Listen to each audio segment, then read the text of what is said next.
E aí, galera, mais um dia, mais um capítulo. Hoje, capítulo 10. Então, vamos continuar.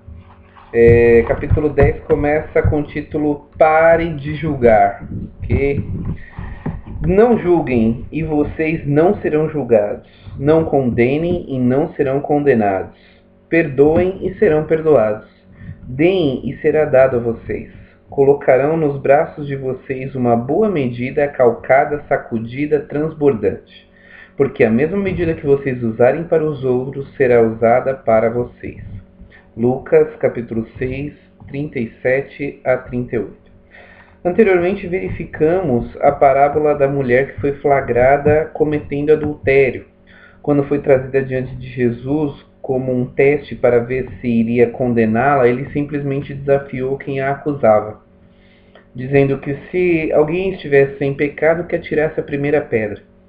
Como a vida de nenhum deles era perfeita, ninguém podia dizer que jamais havia apontado os erros alheios ou cometido outros erros. Assim, ninguém atendia ao critério de Jesus. Isso seria impossível para um ser humano.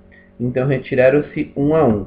Nessa passagem bíblica, a mensagem é mais abrangente. Primeiro, encontramos uma advertência. Se não queremos ser julgados, não devemos julgar aos outros. Se não queremos ser condenados, não devemos condenar. Essa é uma lição muito importante que parece ser facilmente esquecida. Quando outros cometem erros, e especialmente quando sofremos algumas das consequências negativas, é muito fácil julgar e condenar essas pessoas. Afinal, sua negligência, falta de discernimento, más intenções, ou seja lá o que for, que acreditamos ser a causa do grande erro, parece justificar nossa atitude crítica. É claro que há uma grande possibilidade de estarmos interpretando erroneamente a situação, mas é provável que uma dúvida paire em nossa mente. Por que não julgá-las e condená-las se elas o merecem? A resposta de Jesus é simples. Se julgarmos e condenarmos os outros, nós também seremos julgados e condenados. Pude testemunhar um exemplo desse fenômeno quando trabalhava com uma grande rede de lojas de departamentos norte-americana. Veja a seguir a essência desse episódio. Os nomes foram trocados por questão de confidencialidade. Bill, um novo assistente de compras, ficou surpreso com o tratamento crítico e censurador que recebeu de seu chefe, Tom, nos primeiros meses de seu novo emprego. Parecia que, mesmo quando Bill executava bem o serviço, Tom descobria algo para criticar. Por exemplo, quando outro empregado saiu da empresa, Bill passou a ser responsável pela área de produtos, antes gerenciada por esse empregado. Quando foram divulgados dados estatísticos mostrando que as vendas aumentaram em 70% na gestão de Bill, comparado ao ano anterior, em vez de receber um elogio, ele foi duramente criticado por uma pequena parte do estoque, porque uma pequena parte do estoque estava no lugar errado. Ele foi retirado e usado em fotos publicitárias, sem o conhecimento ou consentimento de Bill. Quando Bill e Tom se reuniram com o gerente da divisão para iniciar o processo de planejamento anual do departamento, as mesas estavam viradas. O gerente da divisão fez uma severa crítica a Tom e à forma como o departamento estava sendo gerenciado. Esse duro julgamento continuou intenso por 5 minutos. Depois, quando Tom, Bill e o gerente da divisão se encontraram com o vice-presidente do grupo para discutir o próximo estágio do processo de planejamento, o padrão persistiu. O vice-presidente foi extremamente crítico em relação ao gerente da divisão e à maneira como a divisão estava sendo gerenciada. Essencialmente, ele afirmou que o presidente expressaria seu descontentamento com o gerente da divisão no encontro do estágio final para a definição do processo de planejamento anual. Aparentemente, ele não estava consciente da advertência de Jesus de que você não deve julgar, senão você será julgado. Mas foi exatamente isso que aconteceu. Em determinado momento do encontro seguinte, o presidente foi tão severo em seus comentários que Bill não conseguiu conter sua empatia e constrangimento pela situação do vice-presidente. O presidente falou em tom áspero. Você não os orientou para aprenderem a lidar com o impacto do nosso novo plano estratégico sobre seus departamentos? E continuou. Como você espera que consigamos gerar lucro se você não gerencia o seu pessoal? A realidade é que somos todos seres humanos imperfeitos. Talvez tenhamos momentos de maior nobreza e dignos de aplauso, mas inevitavelmente precisaremos encarar nossa verdadeira face. Mesmo quando parecemos ter conseguido o que desejamos ou finalmente resolvido um assunto, podemos estar certos de que isso não dura para sempre. Durante toda a minha vida, especialmente quando eu era jovem, lutei contra a realidade de que mesmo nossos maiores heróis têm seus dias de ignorância e incompetência. Atletas de primeira linha, políticos exemplares, existem alguns. Professores brilhantes, filantropos, palestrantes inspiradores, líderes religiosos e inúmeros outros têm lá seus dias ruins. Às vezes essas pessoas enfrentam dias terríveis, mas isso não ocorre com todos? A realidade é que cada um de nós, sem exceção, irá desapontar outras pessoas ou sair do sério algum dia. E quando chegar a nossa vez, você pode apostar que aqueles com o maior desejo de liderar a multidão para o linchamento serão exatamente as que condenamos e desejamos linchar. Como diz o ditado, a vida é um ping-pong, tudo que você faz volta de alguma forma para você. Infelizmente, muitos líderes tiveram que aprender esta lição pelo caminho mais difícil. Richard Snyder, ex-CEO da Simon & Schuster, é um desses casos. Seu estilo de liderança costuma ser descrito como um reinado de medo e intimidação. Quando a Newsweek entrevistou seus empregados, eles o descreveram como um patrão detestado. Entre as palavras usadas para descrever sua liderança estão intimidação, medo, imprevisível, exigente e autoritário. Segundo relatos, ele tinha uma propensão a querer demitir empregados que tomavam o mesmo elevador que ele.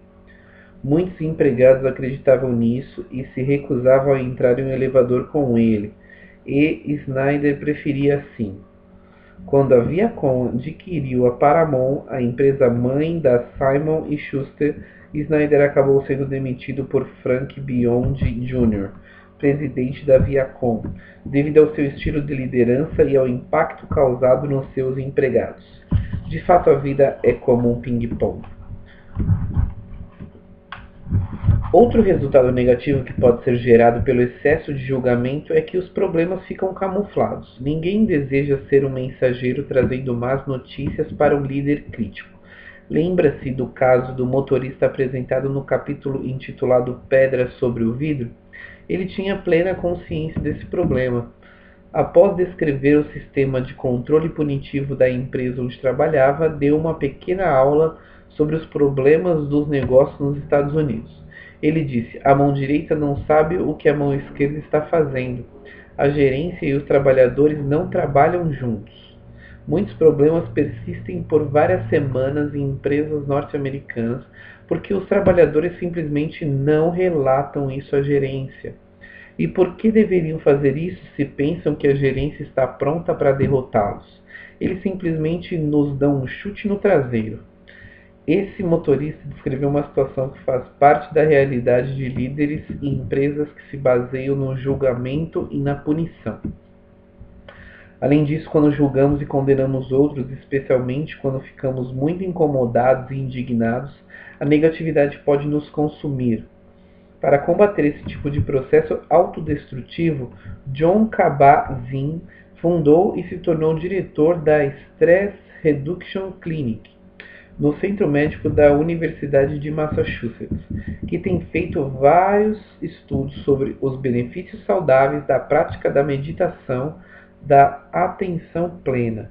Uma antiga prática budista, a atenção plena, pode ser aplicada para nos ajudar a despertar de uma vida automática e inconsciente, passando a adotar um estilo de vida mais saudável e com plena consciência.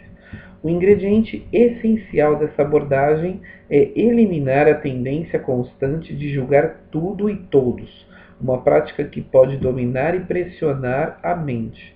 Kabat-Zinn compara a tendência a julgar como uma mala cheia de pedras que você carrega sobre a cabeça. Ele sugere que é maravilhosa a sensação de estar livre do julgamento quando finalmente abaixamos as pedras e deixamos que cada momento nos seja revelado exatamente como é. Ele descreve esse tipo de relacionamento, ou talvez para ser mais preciso, não interferência, como a verdadeira liberação.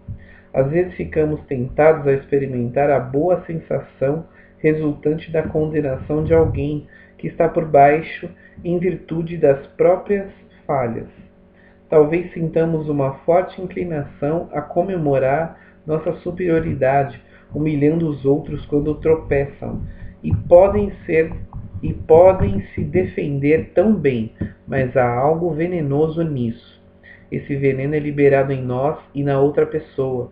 A culpa e o sentimento negativo que brotam de uma profunda percepção de que não temos o direito de condenar os outros quando nós mesmos temos tantas falhas, não são atributos saudáveis a serem revelados.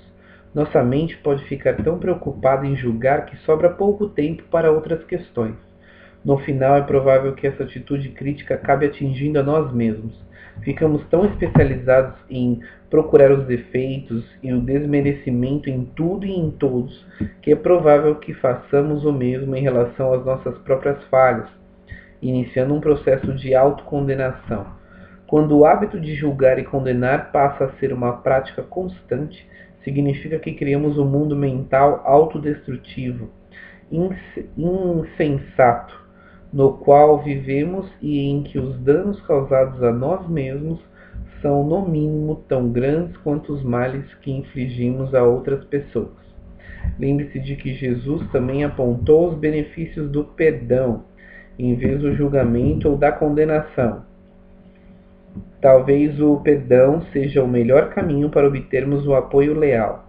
E, ironicamente, isso fica mais evidente quando aqueles que perdoamos são os menos dignos do nosso perdão. É claro que Jesus não está pregando que devemos perdoar para receber algo em troca, mas teremos uma grande recompensa se o fizermos com sinceridade. O que ele está descrevendo é um processo natural. Afinal, também somos humanos e, como tal, precisamos igualmente de uma grande margem de tolerância e perdão. Perdoe para ser perdoado. Jesus ensina que é dando que se recebe, em abundância, na verdade, inúmeras recompensas. É interessante observar um conselho conhecido que tem sido oferecido por diversos autores e palestrantes na área de autoajuda. Zig Ziglar, por exemplo. Devemos tentar ajudar as pessoas a obterem o que precisam para podermos obter o que precisamos. Essa mensagem é muito consistente com a principal parte do texto de Lucas 6, porque a mesma medida que vocês usarem para os outros será usada para vocês. Ou seja, o próprio ato de servir aos outros pode disparar a dinâmica que nos levará a obter tudo o que desejamos.